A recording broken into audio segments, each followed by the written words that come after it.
privilege of seeing him there also. And I can tell you he's a state representative, I'm a freshman representative in Jefferson City. And it's, thank you. Save it, there's somebody else out here that will enjoy saying that too also.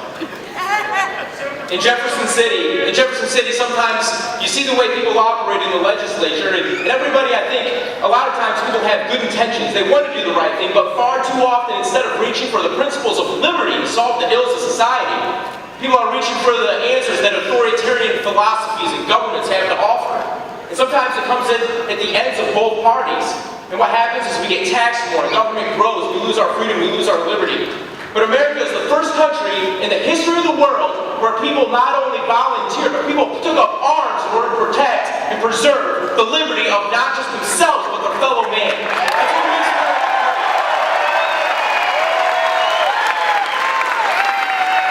But unfortunately, sometimes, in a great country like ours, unfortunately, sometimes people begin to become a little bit distracted with the blessings that freedom has brought us. We spend too much time focusing on the blessings. We spend too much time focusing just on the things that freedom's brought us, and we start partaking in different various forms of entertainment and pleasure, and people begin to not show up and vote, people begin to not stay informed and educated. But every now and then somebody comes along, and they begin to reflect and manifest these principles in the spirit of freedom and liberty. And every now and then, in a time like our country's experiencing right now with the overwhelming debt, multiple wars, the lack of constitutional accountability, sometimes somebody comes along and they know exactly what to do, they know exactly what to say, because they know exactly that it's the principles of freedom and liberty that have the answers for every single one of us. And that the person that we need in Missouri, the person that, thank God we have the opportunity, we have one more chance, maybe just one, who knows? But we've got somebody like Congressman Paul, who for years has been consistent in his message. Something that can't be said for the other candidates that are on the platform today. It's almost like we have the foxes campaigning around the barnyard, campaigning to be elected guards of the hen house. But people that are on to the message of freedom and liberty are on to those same people, and we know that the person that we need in America right now is Congressman Ron Paul.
Don't do that, you'll energize me. That was wonderful. What a nice reception, what a nice introduction. Kenny, thanks a whole lot for all your work and effort. And Paul Kirkman, he's very impressive. He's a freshman, and look at what he's doing. You're a great representative. I also want to introduce my wife, Carol, sitting down here, and two of our grandchildren.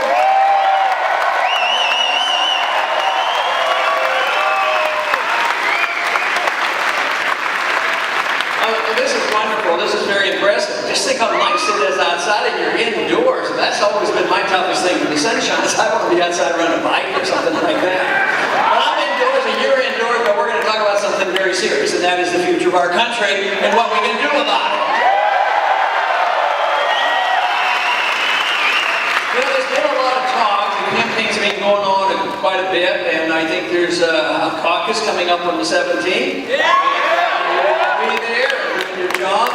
But you know, we've talked a lot, we've had a lot of debates, and people, I think, have pretty well sorted things out. And I generally, and I will, I'll spend most of the time today talking about what I am for, and I think most of you know what I am for, and that is the reason you're here, but we like to keep talking about it and emphasizing it and enlarging the number of supporters that we have. And I think that's certainly been the case. The reception here in Kansas and Missouri has been fantastic and keeps growing, so I'm very pleased.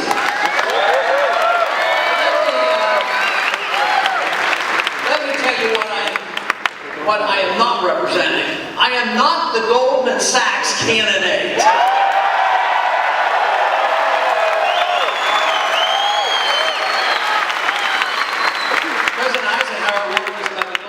Industrial complex, and I am not the candidate for the military-industrial complex.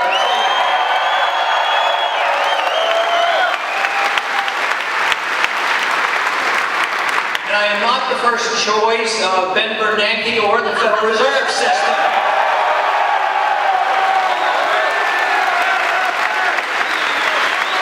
And I am certainly not the choice of those social and economic authoritarians who want to run our lives and run the economy.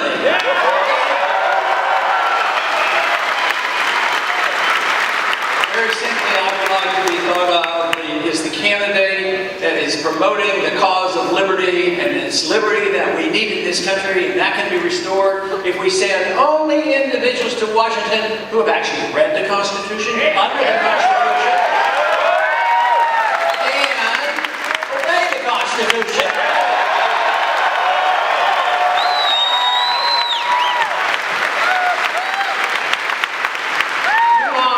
Very careless about our freedoms, and we've taken them for granted. And the result is that we're a poorer country, we have less freedom, and we're overly involved in overseas.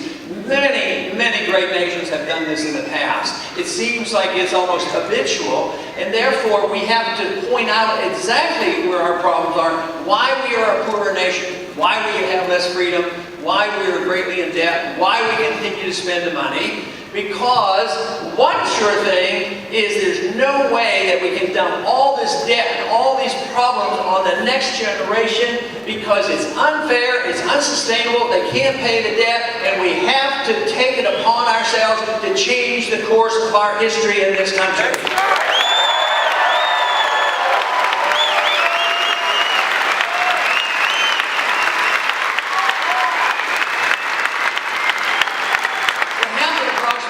Years ago, we were very, very prosperous. That's the one thing is we had the freest country and the most prosperous country. We had the largest middle class and the wealthiest middle class ever. Today, the middle class is shrinking. The middle class is getting poorer. The poor are getting more numerous, and the rich are getting richer under this system. And therefore, we have to understand exactly how this came about. One of the things I believe has happened is that because of our richness in this country and all the material wealth we have, as a consequence of our understanding about personal liberty and property rights and sound money, we concentrated on the material benefits, but we forgot about where it was coming from. We forgot that you have to produce wealth to enjoy wealth. We forgot about the fundamentals of liberty. And you say, well, if they forgot 50 years ago, so why didn't we get poor? Well, it took a long time. We had so much wealth. But today, even the apparent wealth that we have in this country is based on debt. It's a big difference now. Before it used to be based, we used to be a creditor nation. Now we owe more money than any other country ever has in the history of the world. And this is why we're in the midst of a financial crisis. And it is related to the understanding what the role of government ought to be. The founders knew and understood that the role of the king was not what they wanted, and they knew what they wanted. They had a revolution. They wrote a constitution and warned us. If a people do not remain moral, they will not maintain their liberties. And today we are suffering the consequence of our loss of confidence in freedom, and now we are a poorer nation. So what we have to do is once again reinstill in the hearts and minds of the American people the love of liberty and the love of producing wealth again, and not the dependency on borrowing and spending and printing press money.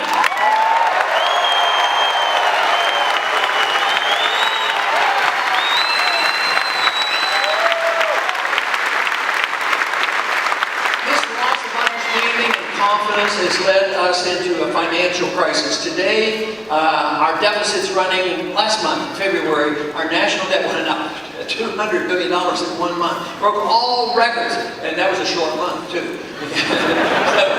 But the talk of, the other candidates that people in Washington talk about, oh yeah, we're going to cut, and we have these automatic cuts when the Congress won't do it, and the super committee makes a super mess out of things, then they have these automatic cuts. The automatic cuts, it's a farce. They said they're going to cut $1 trillion. Well, that sounds pretty good. It's a cut of $1 trillion over a 10-year proposed increase of $10 trillion. So they're going to cut a $10 trillion increase in the spending, cut it by $1 trillion, and they want to get excited about it. That's cutting $100 billion a year. And the national debt going up between $100 and $200 billion every single month, it won't hack it. You know what will hack it? Is for us to have a new president that's willing to cut the budget by $1 trillion.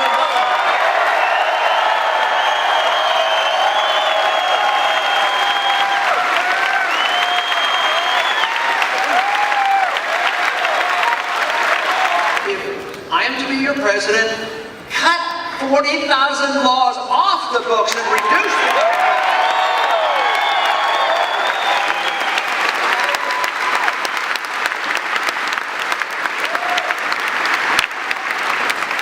The last 10 years, over 56,000 businesses closed down. Our recession, our slump in the economy has been going on over 10 years. We had 132 million people employed 10 years ago. You know how many people we have employed right now? 132 million approximately.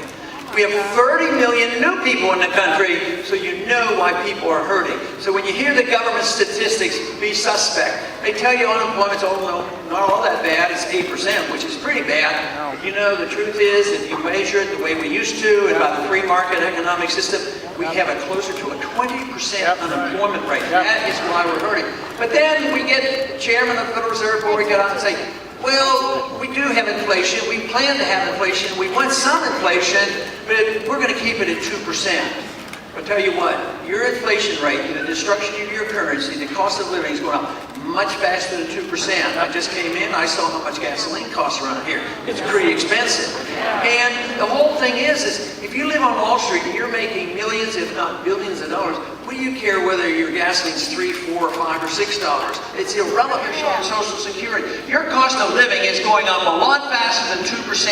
And that is preventable because that isn't prices going up, is as consequence of the value of your dollar going down. That's why we have to look at the monetary system and find out what to do about it. They decided that they would embark on big government. They did two things in 1913 under the progressive era of Woodrow Wilson.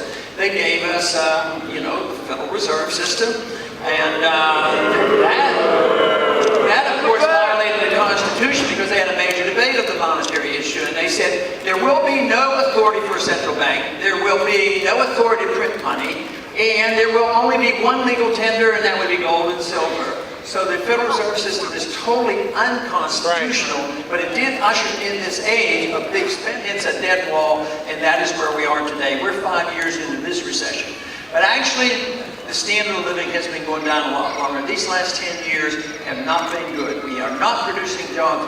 If you say, well, tell the people to save money. Sure, save money. Make 1% on your stock. I asked Bernanke about this. What's fair about giving to people who want to save, take care of themselves, and act responsibly? He says, well, we have to look at the financial markets. We want to take care of the financial market. Some people may suffer from this, but that is just a consequence. That is exactly opposite of how sound money and freedom work. If you work hard and you save, and you hopefully get the luxury of keeping what you earn like you should, but you should be allowed to save the money and not lose. Real interest rates could be 5, 6, 7%, but they get it down to 1%, and who does that help? It helps the special interests. It helps the big banks, the people who've got the bailouts. You know, they make a lot of money on this. Well, they shouldn't have bailed out. Nobody should get those bailouts because who had to pay for the bailout? You did. The middle class had to pay for it. They took that bad debt, bought it, and dumped it on the American people, and that's why the middle class is smaller and less rich and losing ground. So we have to stop this whole concept of bailing out the special interest. What we want to do is reward incentives.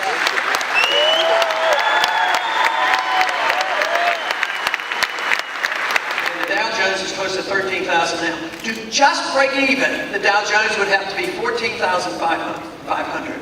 So it's a losing game, but this is a consequence. It's a predictable consequence of the destruction of money. And this is what the founders understood. They said only silver and gold could be legal tender, and this would restrain the growth of government. So what else does it do when you can get away with not direct taxation, direct borrowing, you can print the money? You engender the welfare state, the entitlement system, and tragically, the warfare state as well.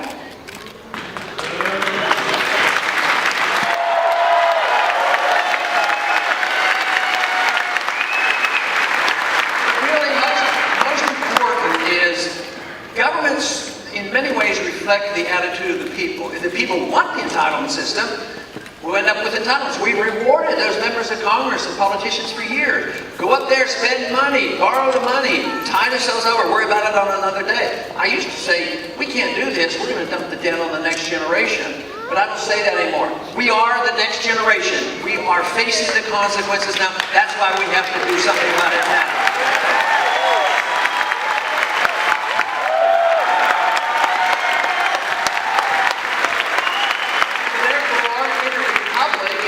And limited government, the responsibility should be the protection of liberty. And yet we have drifted so far from that. And if we had that, where the government is supposed to protect liberty, what we should do is release the creative energy by emphasizing individual liberty and also emphasizing the fact that if you have a right to your life and liberty, you ought to have a right to keep all the fruits of your labor, not just what the government tells you.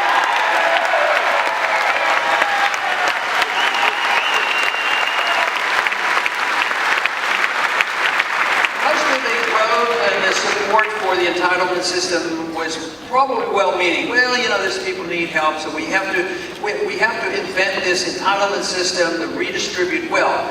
Not realizing it's the free society, the private sector, the limited taxes that engenders the large middle class. It's not the redistribution of wealth by the politicians. They may be well-intended, but what happens is a special interest gets controlled. Yes, it'd be like saying, well, we have to help people get houses.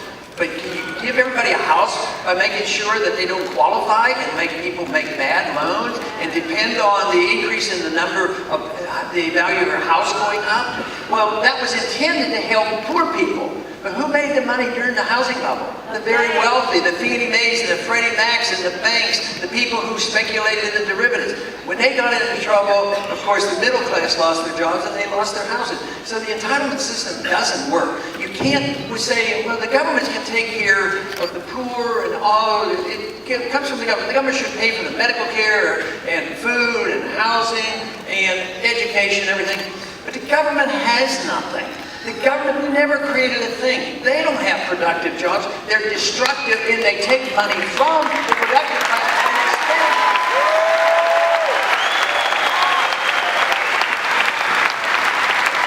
What we need to do is have a different foreign policy, not a foreign policy of interference, occupation, and hostile war.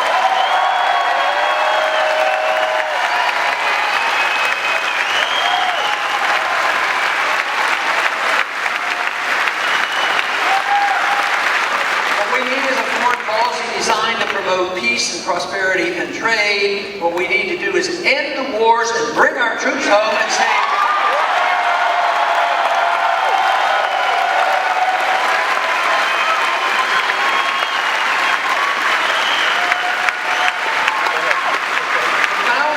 the founders did their very best to prevent what is happening today from occurring. What they did was they put it in the Constitution that one war since World War II, since that was the last time we declared war, how much wealthier this country would be.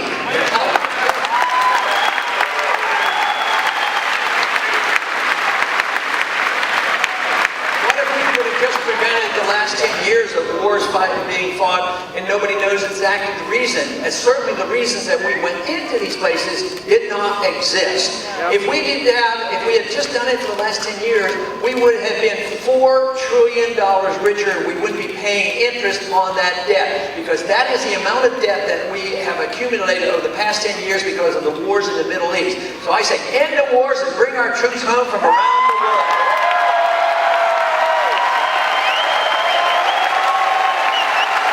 this country to defend itself against anybody. Nobody is going to touch us.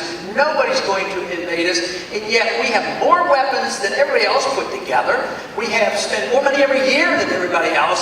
So it's not like we would diminish our defenses. I think the interference and the occupations and the nation building that goes on, I think it makes us less safe because you know what? A few people get a little bit annoyed with us going in their countries and bombing their countries.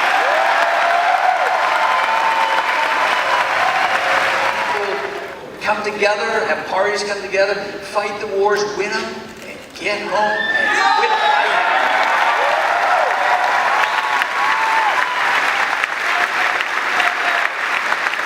There's a couple of things that have made this problem much worse. One thing is, not only do we not look to the Constitution, just this past week, Panetta announced and was seen to be very proud of the fact that our president now is being explicit about this, and he says that he can get the authority from the UN and NATO. And yet when he was quizzed by this, he says, "Oh, well, we'll inform the Congress." That means we'll inform the people when they feel like it, and that is not right. That is not the rule of law, and that has to be reversed.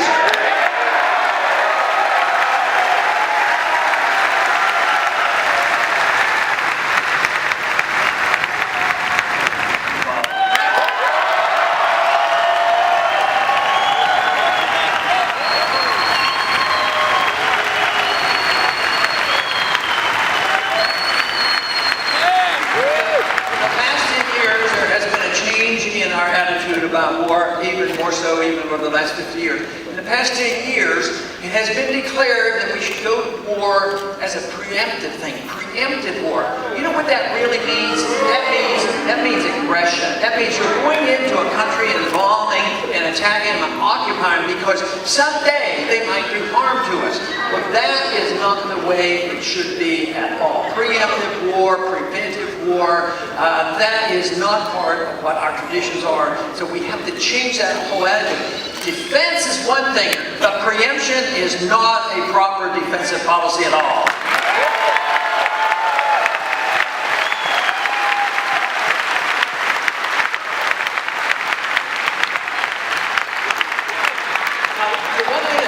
When governments get too big, running an entitlement system, printing money and having problems at home, and also fighting these wars overseas, it tends to set the stage for the people to go to sleep about protecting their own liberties.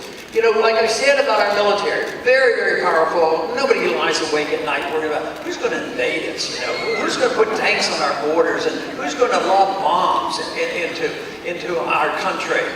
But what we need to be concerned about, you know, we take an oath to obey the Constitution against all enemies, foreign and domestic as well, too.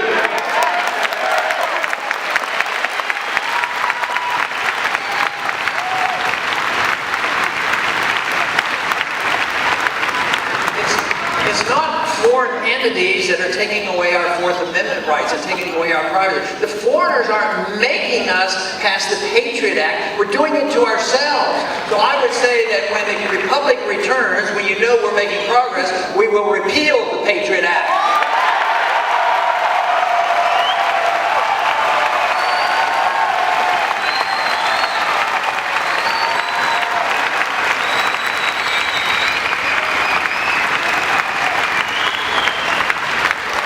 Guess what that would do? That would remove the authority for the TSA to go to Congress.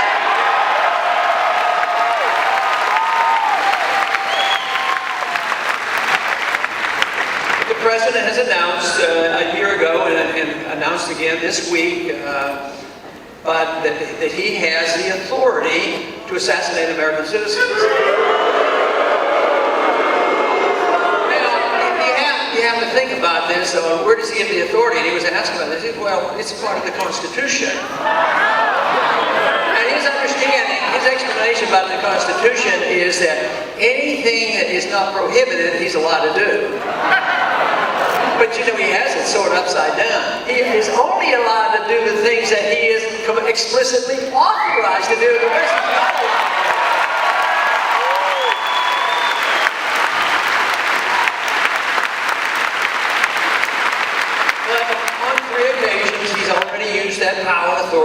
assassinate American citizens. And people say, well, he's only done it a couple times, and he was probably a bad guy. But you know, it's the principle, obviously, of what counts, because we all want to be treated the same way in courts and not designated by the president or whomever.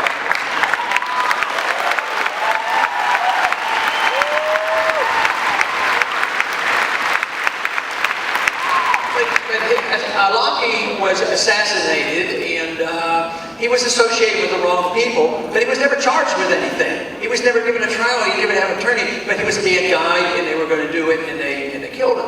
So they said, well, a family member was also an accomplice, so they had to go get him. So a week later, they bombed and killed his son. His son was 16 years old, out in the backyard barbecuing.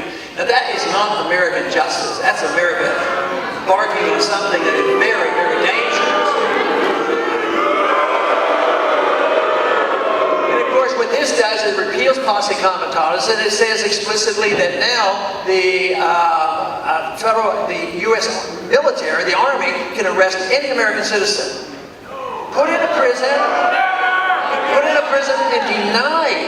and denied an attorney, no charges made, no trial, in a secret prison indefinitely because you are a risk to the state. You know, I've been called dangerous at times, and dangerous to establishment.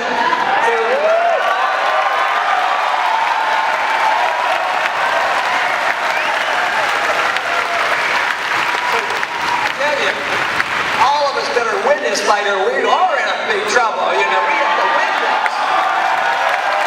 this. This has been going on, it's been undermined, but even before these last couple of years, even before 9/11, we've had an undermining of our personal liberties. Either it's the attitude of the executive branch, which has been going on for years, that administrations and agencies can write regulations.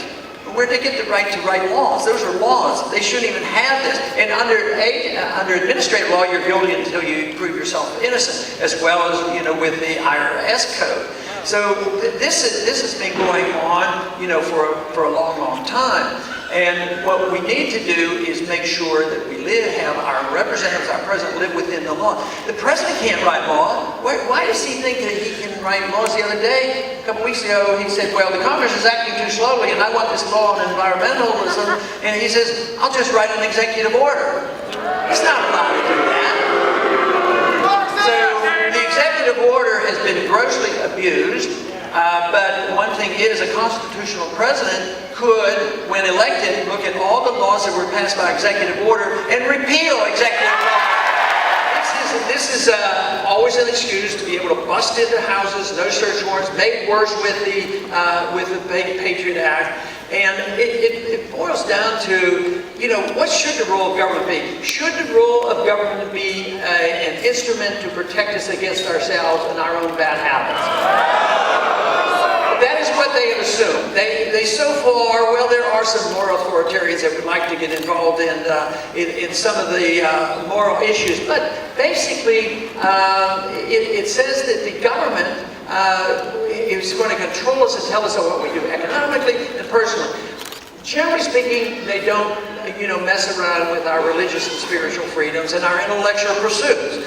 But forever now, for 100 years, it's assumed that we allow the government to tell us what we can do with our own bodies, what we can smoke and drink and eat, and this would just lead to a total disaster. It is a total sacrifice of liberty. It's who owns your body and who owns our lives and who makes our decision.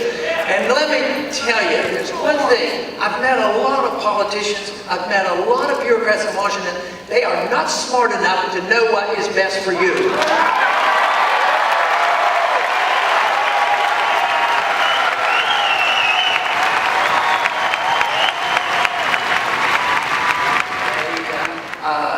Everything is controlled.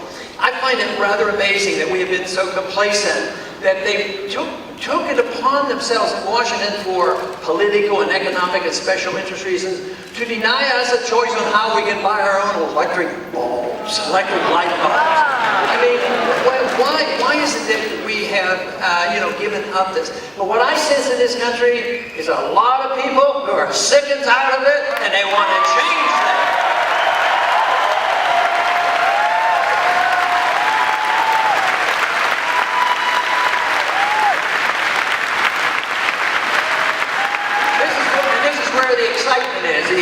on the campuses, the current generation that's coming into the workforce, they know and understand this and enthusiastically support the cause of liberty, the limited government, sticking to the Constitution, looking into the Fed. This is where they get excited, but this is where I get excited as well, because it's all blends in with the cause of liberty. Believing and being confident that if we want to improve our society, if we want to take care of the maximum number of people, what we want is more liberty, not this assumption that somebody else can take care of it. It doesn't work, and I think people realize it. I think that's what's happening now in these last 5 years. They're realizing this financial crisis has hit, and there's no way we can sustain this spending and deficit. And they're also, the American people, finally are coming around to being very tired of being bogged down in all these wars. That is why they're galvanizing and coming together, not only the young people, but the older people who have been sitting aside and hoping and wishing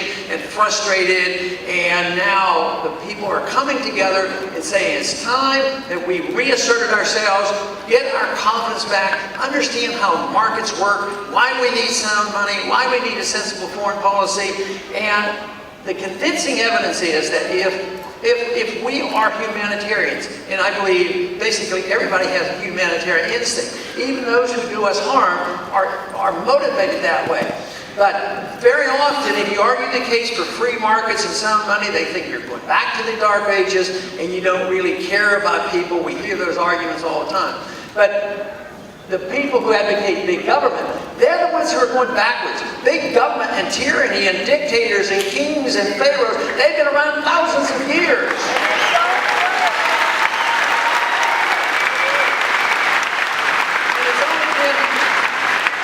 In our recent history in our country where freedom was really tested, and it was very successful, but we became concerned more with the material benefits and less about where the wealth comes from and why you have to have production.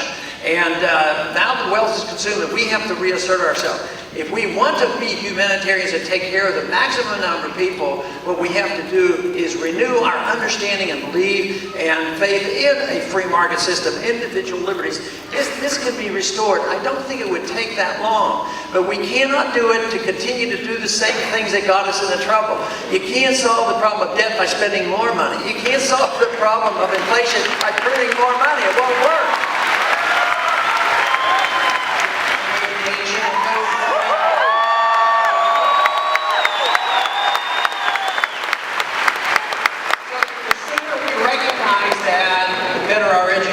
We have one city we're responsible for at the federal government, and that's Washington, D.C. It has one of the worst records on education, it has the worst crime rate, the worst participation in drugs, and they get about $18,000 a year per student. My prediction is that the homeschoolers here spend a little bit less than $18,000 a year on educating their students. A fraction of that. That proves that the money isn't the issue, it's the integrity of the teachers and the process. In the word, sir, I would like to ask you a question about.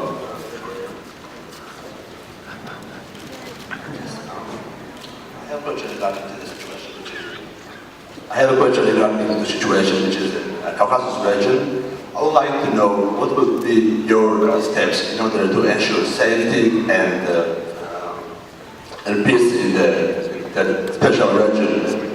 Before arriving as the President of the United States, will you be able to join Russia to implement their ceasefire agreement, according to which she must withdraw her troops from the territory of Georgia? As President of the United States, will it be possible to use your authority to resolve the issue once and for all? Thank you very much. Okay, best I understood is a question about Georgia and the Caucasus and what our position ought to be. It should be the same position with all countries. Our position with foreign countries should be friendship and trade with anybody who is willing to offer that and exchange that with us. When it comes to picking sides in border disputes and internal affairs, no, it should be by self-determination. It should be regional. If there's a border dispute, it should be theirs. It should not be ours. I'm tired of worrying about the border between Pakistan and Afghanistan and not worrying about our own border.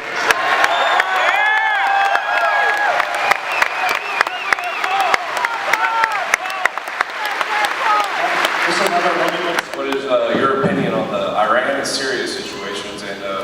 think about U.S. backing Israel? Okay, his questions about Syria and Iran and Israel. And once again, the policy should be of friendship and trade with everybody and not picking and choosing winners and losers. And then we ought to mind our own business. The one thing that there is no evidence for right now, and no common sense to indicate that we should be involved in Syria by dropping bombs and sending weapons over there, and absolutely no rationale for going to war against Iran at this particular time.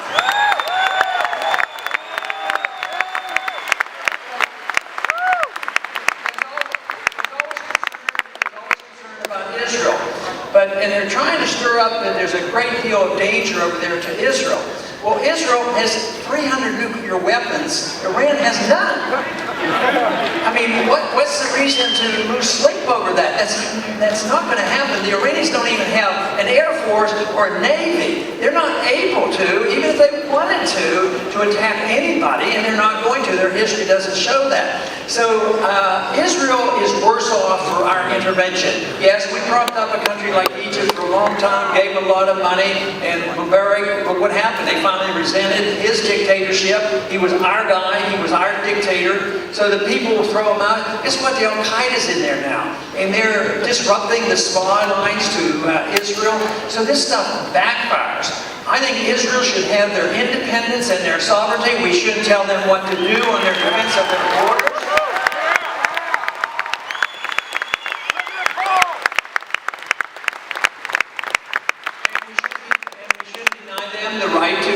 Design their own peace treaties. So this is what we need to recognize, that once we get in there, there's too much blowback. I don't believe, for instance, in foreign aid at all. Some people are saying, but you have to give foreign aid to Israel, but not if you believe on principle in the Constitution, you're not supposed to do it. No. But does the foreign aid really help Israel? We give 7 times as much foreign aid to their enemies than we give to Israel. So Israel would benefit by cutting out all the foreign aid.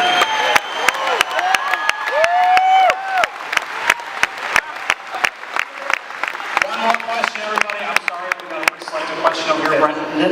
This is the last question. This is from another Lindenwood student. Good afternoon, Dr. Paul. My name is Sarah Cohn. I'm a senior at Lindenwood. And there's been a lot of recent upheaval in the media about the healthcare provision to make birth control free and readily available to all women in this country. What's your stance on the issue? You know, this is the issue of the day. Who is supposed to pay for birth control pills? The world's about to blow up economically and politically and militarily. And the biggest discussion so often in the headlines has been dealing with birth control pills. But very simply, I think the people who use birth control pills should pay for birth control pills.